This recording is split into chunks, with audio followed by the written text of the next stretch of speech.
আপনি আমাদেরকে যেভাবে বাংলা সেকেন্ড শিখিয়েছেন, আমি এই পর্যন্ত এত শর্টকাট পদ্ধতি বা এত সহজে স্যার কখনো বাংলা সেকেন্ড শিখিনি।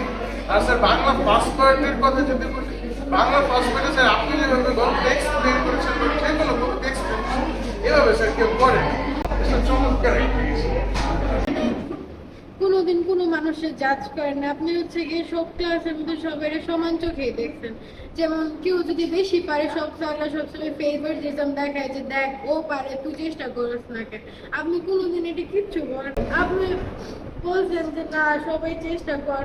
আপনি কোনোদিন মানে ই করেন না, আপনি সবাই বোঝানোর চেষ্টা করছেন। আপনি এমন ভাবে বুঝাইছেন যে আমার মতো যে বাংলা পারেন ওই অনেক ভালো করে বুঝছে। লাইক আপনার জন্য আসলে এফোর্টস দেখলো বাংলা পড়। আপনি সূত্রটা লিখতে ছটা যে মাইন্ড ম্যাপিং করে লিখাইছেন স্যার, ওইটা স্যার খুবই ভালো ছিল। ওইগুলোর জন্য স্যার সহজে বোঝা হয়ে যেত। ওই তো আমি পড়ি নাই।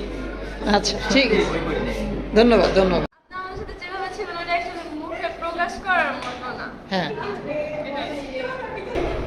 আপনি অনেকবার আমাদের পরীক্ষার নাম্বার কাটছেন, বাট আপনি যদি নাম্বারগুলো না কাটতেন তো হয়তো ভুলগুলো কখনো নোটিস করতাম না। Thank you so much. কি রিডিং করাটা অনেক সুন্দর করে বুঝতাম আর ভালো লাগলো। অনেক ভালো একটা জার্নি হয়েছে।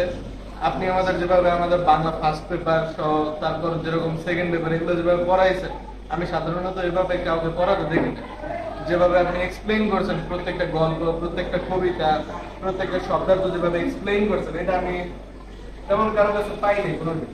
এছাড়া বাংলা সেকেন্ড পেপারে যেরকম মাইন্ড ম্যাপ করছেন, সেগুলো বুঝিয়ে দিচ্ছেন, সেগুলো বুঝতে এতটা সুবিধা হয়েছে, আলাদা কোনোদিন বই ধরা লাগে না। ওইগুলো দেখে আমি পরীক্ষা করা গালা করতে পারছি। Thank you thank you thank you. Honestly একটা কথা বলি, আপনি বাংলা যেভাবে শিখাইছেন আজকে তো কোনো টিচার এভাবে শিখায় না।